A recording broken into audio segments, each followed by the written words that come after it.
Good afternoon, and of course, welcome to our closing session of what's been a very successful virtual Southwest Climate Adaptation Forum. Um, if you didn't hear my introduction earlier today, I am Carolyn Enquist. I work for the USGS, and I'm the Deputy Director of the Southwest Climate Adaptation Science Center. But before I offer you a few reflections, and then there's several people that are joining me here today that will also provide their closing thoughts and a final blessing. I do have a few words of thanks. So first, I would like to thank you all the participants, the panelists, the speakers. As you can see, there are people from all across North America, reaching down into South America, even at Central America. So we've really had quite an expansive audience consisting of 350 registrants who've joined us at different points throughout the last 3 days. And that could be a function of our new virtual environment. Of course, that plays into it.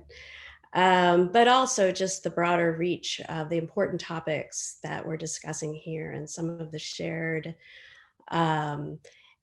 concerns and really excitement about what can happen in the realm of climate adaptation, particularly as we engage our Indigenous partners in more frequent and meaningful ways.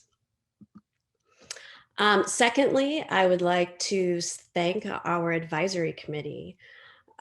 This committee has been with us pre-pandemic with the hope that we would be planning an in-person gathering that was supposed to have occurred in October of 2020.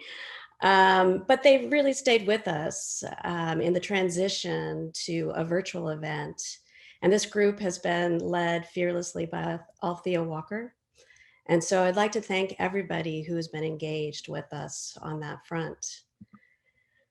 Third, the Climate Science Alliance. Wow, we couldn't have done this without you all. What an amazing team of superstars.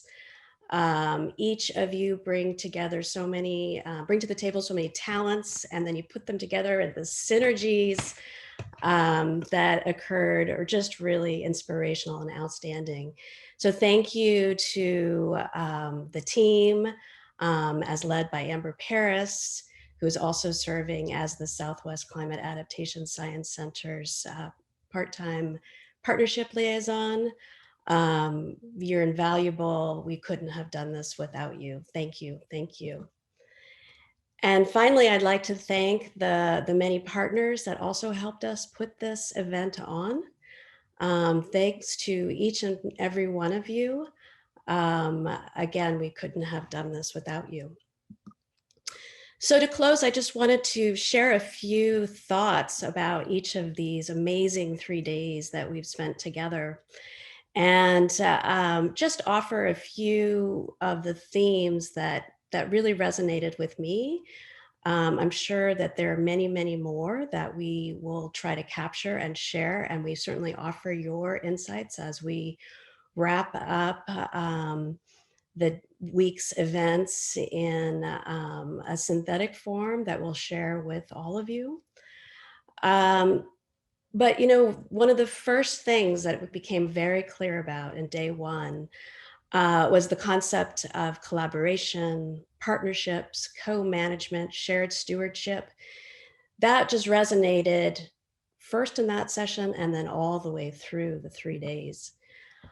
And the importance of relationships. We don't talk about this enough in the context of conservation, in the context of natural resource management, much less climate adaptation, but now is the time that we do. We can't do any of the work that we aspire to do without building strong relationships based on trust. And this will help us with the bridge building and boundary spanning that is also so essential to our work. We've also learned, starting in day one, about how the different ways we can communicate with one another and connect, particularly on human and emotional levels, but certainly using the power to do that in the form of art, stories, different languages that are not only, cross boundary, in terms of disciplines, but also in terms of spoken languages and how we translate each and every one of those. So let me go to my second day overview, fostering authentic engagement with our tribal partners. Wow, I mean, what an incredible day yesterday was. Thank you to everyone that made this one possible as well. I think first and foremost, though, we really learned about these multiple dimensions of tribal sovereignty. The concept of sovereignty is a difficult one, but it's an incredibly important one, and all that comes with it, and particularly in terms of self-determination. And for those non-Indigenous people like myself and others that I work with, how incredibly important it is to learn about this and to learn about historical trauma and really take a look at the gaps in our history. This was just something that I think we all loved. Melody picked up on it really, really quickly, and I believe it was Will who said, "Wisdom flows and flourishes through reciprocity." Wow, that's so powerful and so true. Definitely words to live by. And then starting yesterday, but we kept hearing this theme even today, the importance of multi-generational learning. So very important. It's about our current generation and going forth, multiple generations, 7 generations, 20 generations. Thank you for really bringing this concept to the fore. And finally, what really resonated with me from yesterday, and again continued today, is this idea of listening, and listening as an act of love. Because ultimately we're all human. We all live here on this shared earth. We need to listen to one another. We need to respect one another. And in doing so, we have a shot at doing the important work that we need to do. And yes, today, yay, today. I just loved how the day unfolded.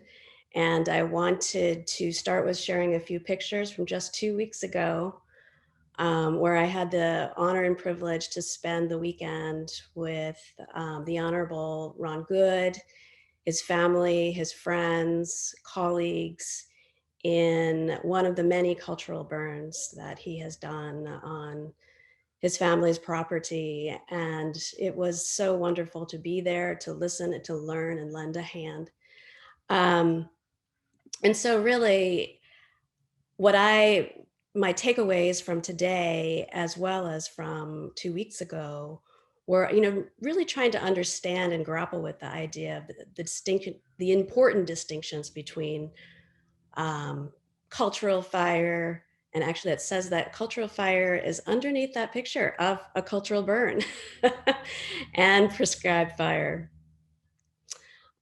Really, coming to terms with these aspects of the good fire, bad fire dichotomy, and that actually fire is really something to be respected. How do we translate that to the public and the broader community? And that, finally, I think that we're at a point where if we listen and learn from one another, we can really find these amazing synergies, particularly in the context of fire, between Indigenous fire practices, as well as Western practices. And if we bring these together, we can do amazing things, such as accelerating the transition to transformational adaptation. So with that, on behalf of the Southwest Climate Adaptation Science Center, I want to thank you, our participants, panelists, speakers, partners, and I want to pass the torch to my colleague and friend and inspirational leader, Althea Walker, to oh, excuse me, actually, Anita, sorry, Althea, you're the next person on my screen, but it's actually, I'm sharing it now with Anita. Thank you, Anita. Althea is coming up shortly. All right, I'm gonna stop sharing. And once again, thank you all for your attention, time, and participation. Thank you, Carolyn. We have trouble keeping our A's in order some days. I'd like to bow to you in a gesture. It's called the gasho in Buddhism. And the gasho is a bow that says, I bow to all that you are, and I bow to the divinity within you. And this really is an important part of my life as a Buddhist priest. But the reason I bring up the gesture is the thank yous that Carolyn has just delivered. There's so many more I would like to deliver, but she is honoring the treasure of the people, and we are the ones who have co-created these 3 days in order to share this. And that is the gift. So my bow to you is thank each and every one of you for your time, because I have received the gift.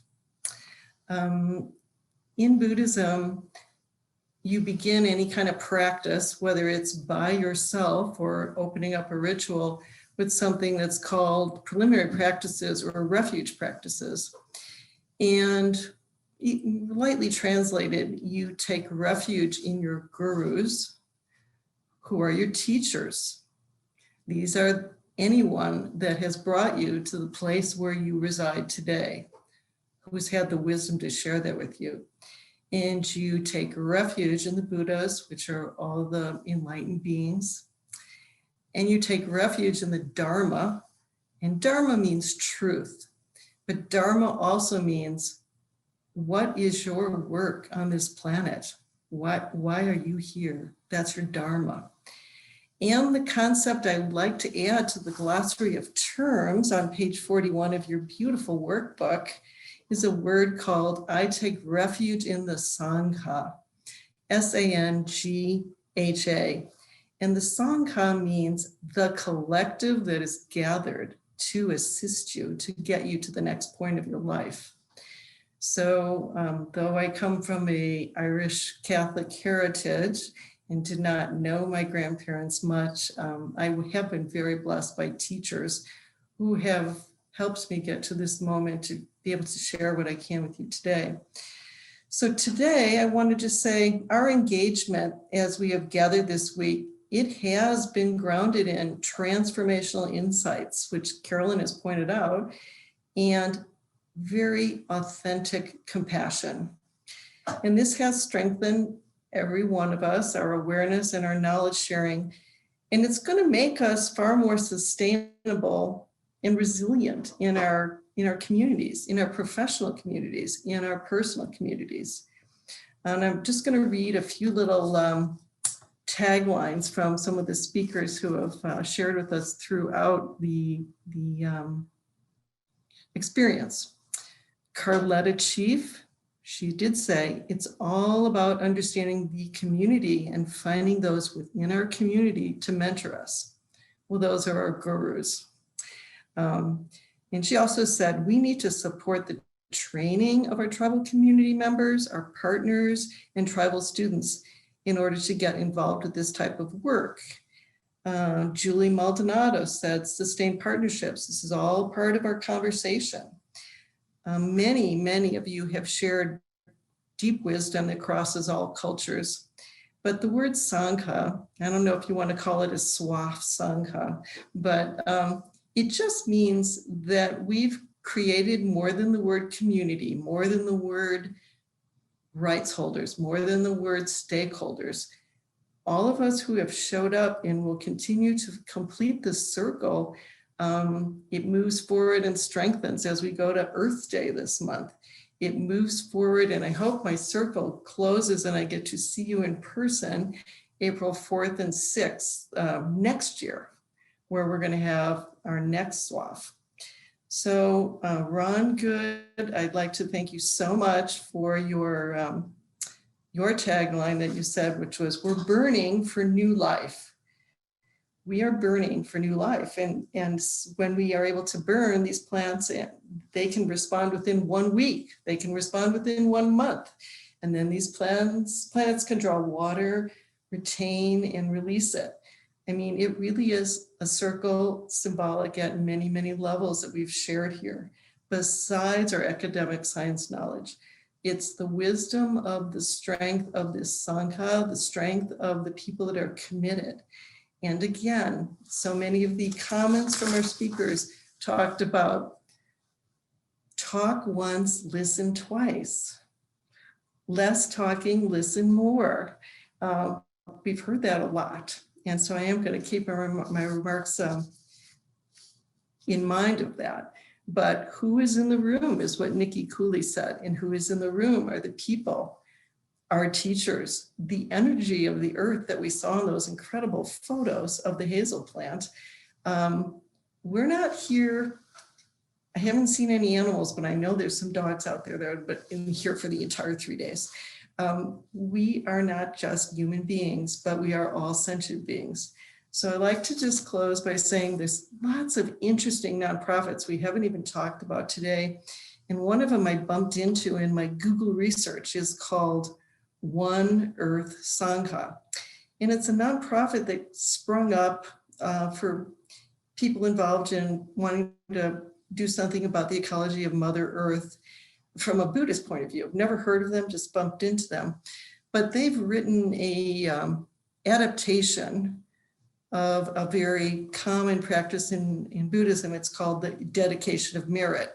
So as we pray before we started any cultural burning, that is what dedication of merit is about. It's of whatever we do, it's for those beyond us. It is for the greater Mother Earth.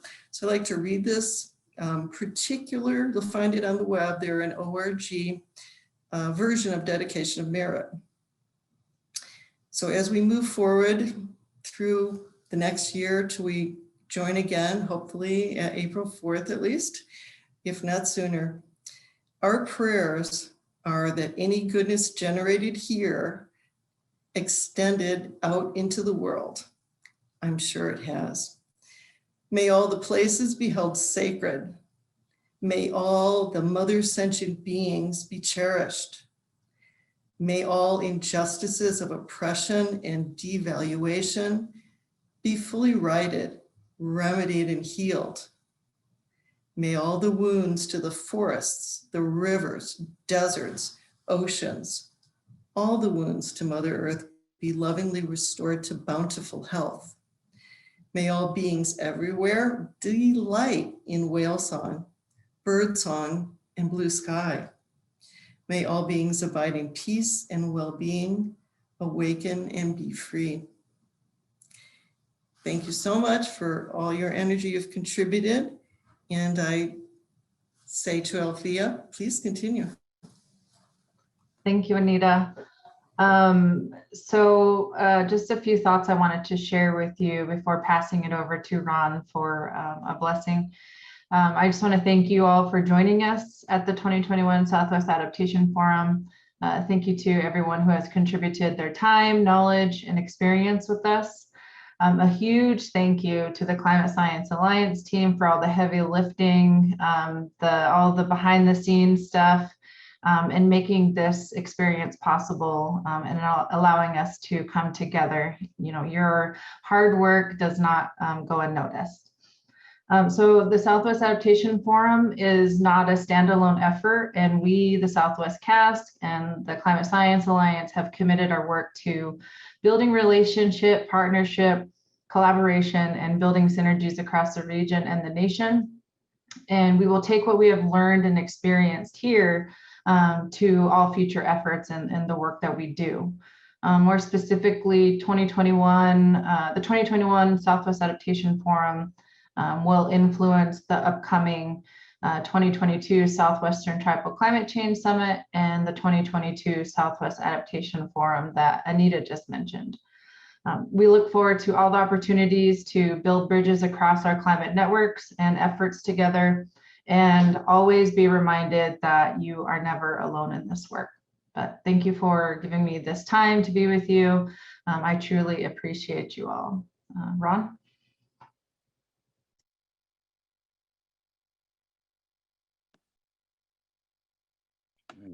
Manahu, what a fantastic day of listening. And I want to definitely applaud all of you, because it takes so much work and so much energy to put something on like this. And then, as you said, you know, when you looked at 350 participants, that's just the participants. It goes way beyond that. So the message that you've been able to send out is just, it'll keep resounding for the next year until we see you again, you know. And so just congratulations to all of you. What a wonderful job you've done. I also want to say thank you for all the support that you've given to all of us and in the past, and, you know, coming out to be with us. It means a lot for us to have that partnership, for us to be able to work with you on a personal basis. It's been my goal to reach out to the world and talk to Indigenous people, talk to scientists, talk to, you know, people throughout the world about what we need to do and how we need to address our changes. And so, you know, we've come a long ways, you know, from the smoke signal days to Zoom. But I imagine that some of our people had a little trouble with smoke signals as well, you know, because I know we still have some trouble with Zoom. But it is good that that we have come a long ways. It also is to understand that, you know, we as Indians, we don't walk in a straight line. We never have, we never will. And for the most part, we're always in a circle. We're always going, we come back around again, you know. And I know that my elders make sure that I'm always looking back as well as looking forward. I have a lot of trouble with wanting to always look forward and see, you know, what's out there. I'm a visionary, but you need to look back and see where you've been to know where you're going.